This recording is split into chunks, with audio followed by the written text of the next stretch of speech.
Are you ready for the next lecture for our class? Today's topic, the presidency.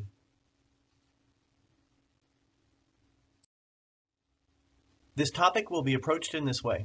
First, I'll address the presidency and the Constitution and address things like qualifications, the line of succession in case the president was to die. But the core will address the roles or functions that the president fulfills, beginning with the administrative function, domestic policy, foreign policy, the military role, and symbolic. The White House clearly is a symbol of America's presidency, and this is where the president does an awful lot of work. The other side of the White House shows the residence. I was lucky enough a few years back to travel to the White House and to even get a tour.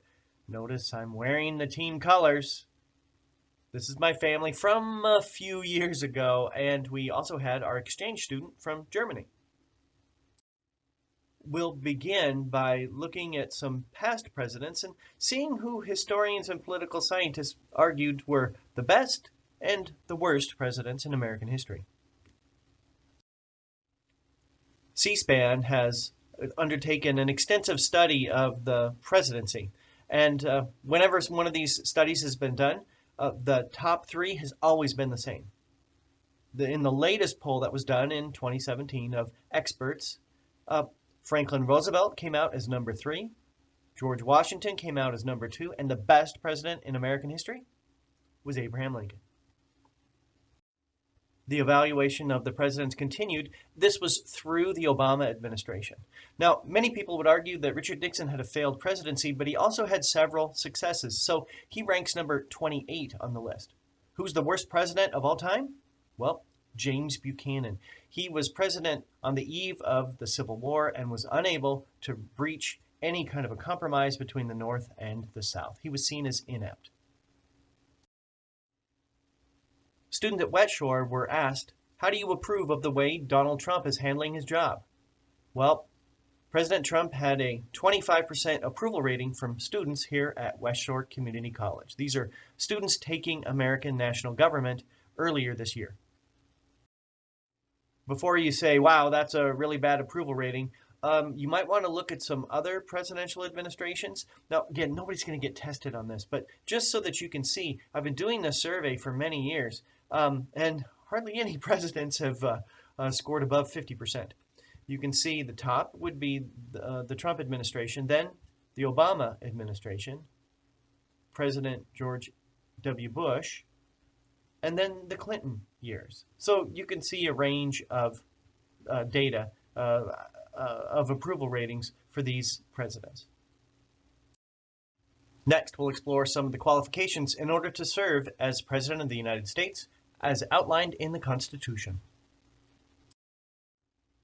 The Constitution outlines a few qualifications. The first, as shown here, deals with age. One must be at least 35 years old. Also, you have to be a citizen, a natural-born citizen, so a citizen from birth. The easiest way to achieve this is to be born in the United States. There's also a residency requirement. One has to be a resident of the United States for 14 consecutive years prior to running for president. That way, if somebody lived outside the country, it's okay, but you have to reestablish your residency for a minimum of 14 years before you would be eligible to run. The salary of the president? Well, it's $400,000. Now, I don't know about you, but $400,000 is a lot of money, and I probably will never earn that in my lifetime. But let's compare the president's salary to others. By the way, we're not exactly sure what Donald Trump's income is because we haven't seen his income tax records because he's got a lot of other investments. But his salary as president is $400,000. How does that compare? Well, George Clooney, the actor, makes nearly $240 million. Scarlett Johansson makes over $40 million. By the way, I see a bit of a gender gap there. The boxer Floyd Mayweather, $285 million. And Hock Tan, who is the CEO of Broadcom, which is a semiconductor and infrastructure software product company, well, he makes over $100 million. So really, the President of the United States does not have as very high salary as compared to many other fields. One of the things I like to look at when I look at presidents in the Constitution is what happens if the president was to die while in office. Well, let's use some examples from past history. Does anyone know the name of the first president to die while in office? It was this man, William Henry Harrison. Now, let me tell you a story about William Henry Harrison. He was a military hero before he became president and became famous because he defeated many Indian nations and battles in the Midwest. He was elected in 1840 and inaugurated in 1841. After his inauguration, he delivered the longest inaugural address in American history, and he didn't listen to his mother. It was a very cold day. He didn't wear a hat, he didn't wear a coat, he didn't wear gloves. Guess what? He caught a cold, it turned into pneumonia, and he died about 1 month after becoming president.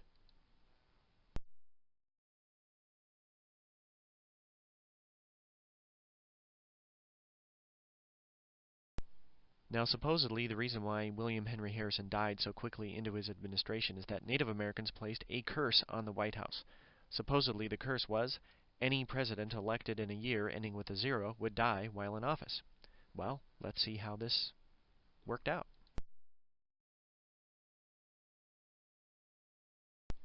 William Henry Harrison was the first of these presidents, and he died in 1840. 1860, Abraham Lincoln was assassinated by John Wilkes Booth. 1880, James Garfield was assassinated. 1900, William McKinley was assassinated. 1920, Warren Harding died of a heart attack. 1940, Franklin Delano Roosevelt died of a brain aneurysm.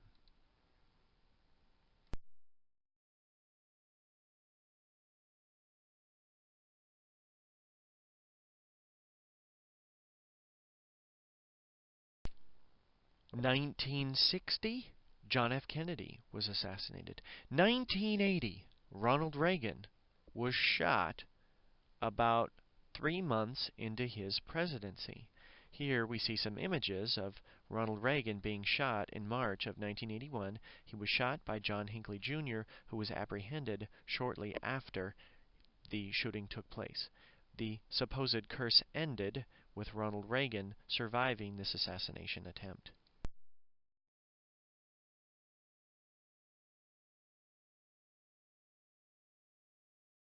Now, if the president was to die, I think most people know that the vice president would take over. But do you know the next two positions in the line of succession? Well, the next person would be the Speaker of the House. And after that, it would be the President pro tempore of the Senate, which is a position that most Americans have never even heard of. The line of succession continues much further, and it's set by federal law.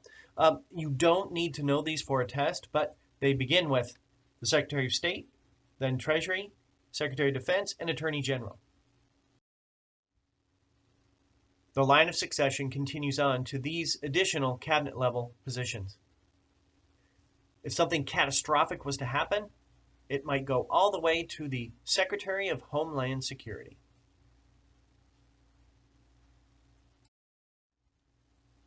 An amendment to the Constitution also helps us determine how to fill a vacancy in the vice presidency. If the VP was to die or to resign, the president has the authority to nominate a new candidate. However, that candidate must be confirmed by a majority vote in both the House and the Senate. The core of the lecture is next. We'll explore the 5 major roles or functions that the president fulfills. We'll begin with the administrative function. This role or function is often overlooked by many. Under the administrative function, the president has the ability to either appoint or to nominate maybe as many as 3,000 to 4,000 people to a range of administrative positions. There are several examples. One would be ambassadors to other nations. Ambassadors to other countries serve as the eyes and the ears for the administration, maybe even a spokesperson for the president dealing with other countries. Here we see Pete Hoekstra. He is the current U.S. ambassador to the Netherlands. He was actually born there, came to the U.S. as a child, and became an American citizen, and he's the former congressman from West Michigan. Now he's the U.S. ambassador to the Netherlands. Go figure. There are many other examples of people who work in the presidential administration. Maybe the most important group would be the so-called cabinet level officers. This is the most important set of advisors and policymakers for the president. They help the president enforce all laws. Congress passes laws, but the executive branch enforces them. Executive orders outline the steps necessary that the administration takes when it comes to enforcing those laws. They actually have the legal force or the authority of a law, and they can require agencies to enforce the laws in very specific manners. However, they cannot violate the law, and they cannot violate the Constitution. Here we see President Trump and President Obama, each of whom have issued several executive orders during their administrations. It's nothing new to issue an executive order. Here's one. When Abraham Lincoln issued the Emancipation Proclamation, that was an executive order. Executive orders have become controversial in the last several years, but there's one other caveat I'd like to mention. If one president issues an executive order, it's not binding for future administrations. I will place a hyperlink on Canvas to a clip that Saturday Night Live did in 2014 after President Obama issued an executive order dealing with immigration. It's actually pretty funny. So you may or may not want to watch this after the lecture is over with. The next roller function deals with domestic policy. One way the president shapes domestic policy is through the budget.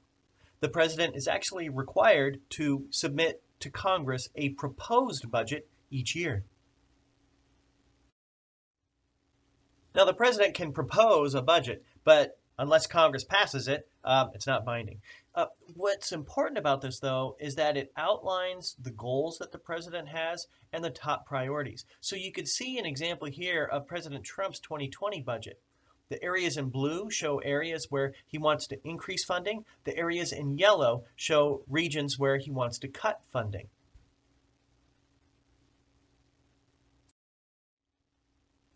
Presidents often have proposals for legislation.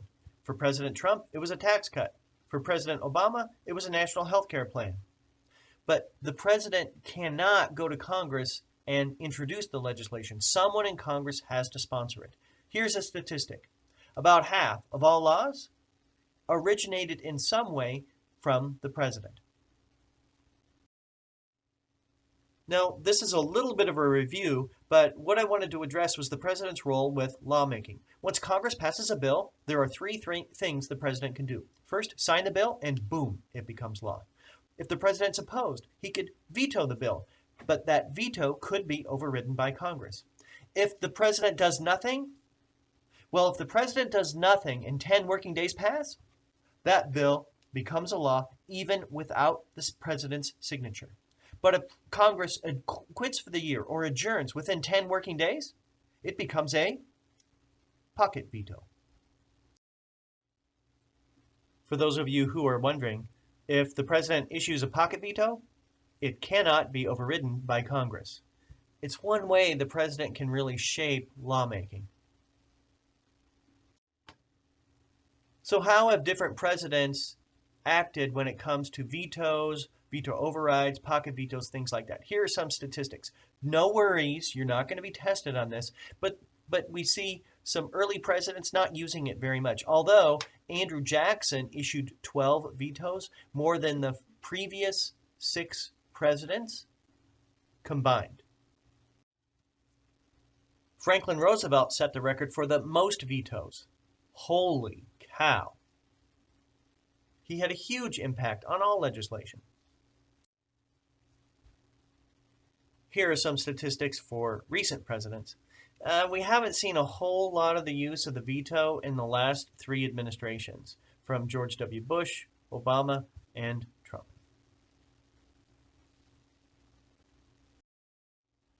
The next roller function is foreign policy. probably the area where presidents have the most leeway or power would deal with American foreign policy. Let's start with a concept. Presidents provide the overall vision for American foreign policy. So, for example, in the upper left, we see President Nixon, who opened the door to America's relations with China. On the bottom left, we see President Obama opening U.S. relations with Cuba. And President Trump has made it a major part of his administration to focus on America first. The reason why presidents have so much authority is that the president is the person who negotiates all treaties. However, there is a check on the president's ability to do so. In order for a treaty to become a binding agreement, a 2/3 majority vote in support of that proposal is needed in the Senate. However, there's something similar to an executive order that ensures that the president would have control over foreign policy. That is an executive agreement. It's an agreement between the American president and the leader of another country. However, this does not require Senate approval. But again, there's a check on this. It's not binding for future presidential administrations. Here we see a chart that identifies the number of executive agreements as compared to treaties.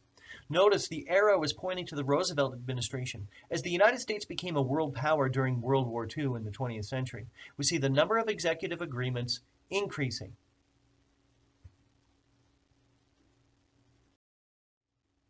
Another important role that the president fulfills would be as the military leader of the country.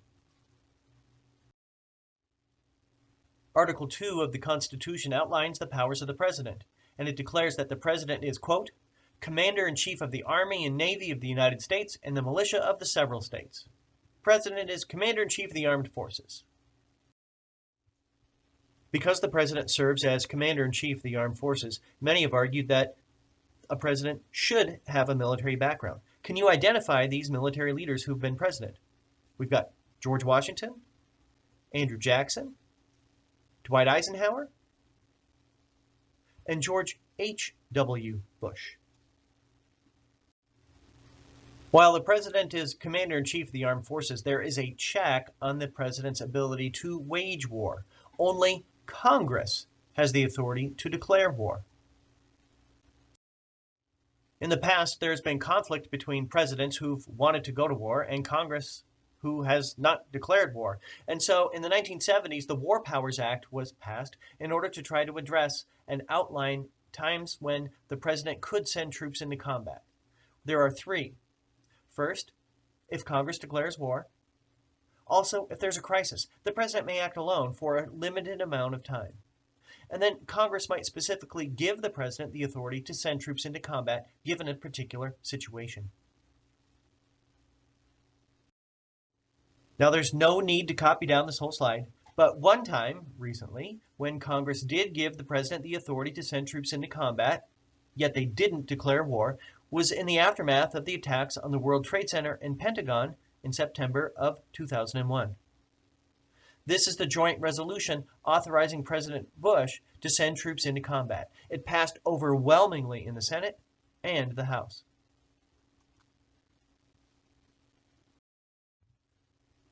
The last role or function to be discussed would be the symbolic role the president plays as the leader of the country.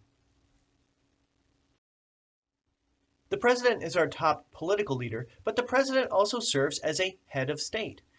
In many ways, this is kind of similar to a symbolic monarch. Like in Great Britain, the Queen doesn't have much power. However, she is the symbolic leader of her country. As the symbolic leader of the country, the president might host a state dinner, as you see here with President Obama. Or on the right, we see President Bush throwing out the first pitch to start the World Series. These really don't have much power associated with them, but they show that the president is the symbolic leader of our nation. President Trump has used new technologies to expand the symbolic role of the president. Here we see the president congratulating the country on the 4th of July holiday. He also is congratulating the winners of the World Series and also has a Thanksgiving Day message to the nation.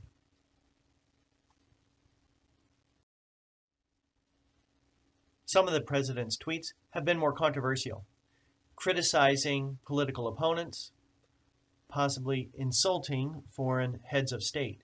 These have prompted other Republicans even to argue, and this is a quote from Bob Corker, that the White House is an adult daycare.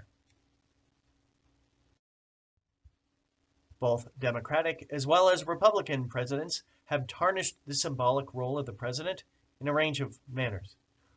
Here we see some sex scandals being highlighted that involve Bill Clinton as well as Donald Trump. There is one actual power that the president has that's associated with the symbolic role. The president can pardon anyone who's been convicted of a federal crime. A selection from the Constitution is shown here.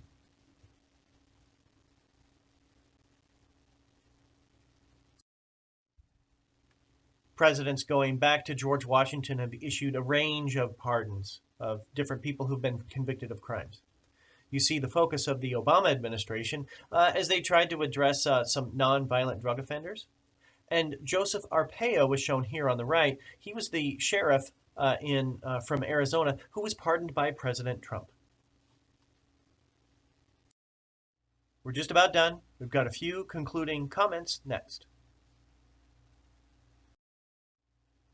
This presentation has addressed a few areas. It involved the different evaluation or rankings of different administrations and how the Constitution has addressed the presidency. But the core has addressed the 5 major roles or functions that the president fulfills. You should be able to describe and then evaluate these 5 roles or functions, and then determine which you believe to be the most important. Well, this is all for lecture number 11, the presidency. Only one more left.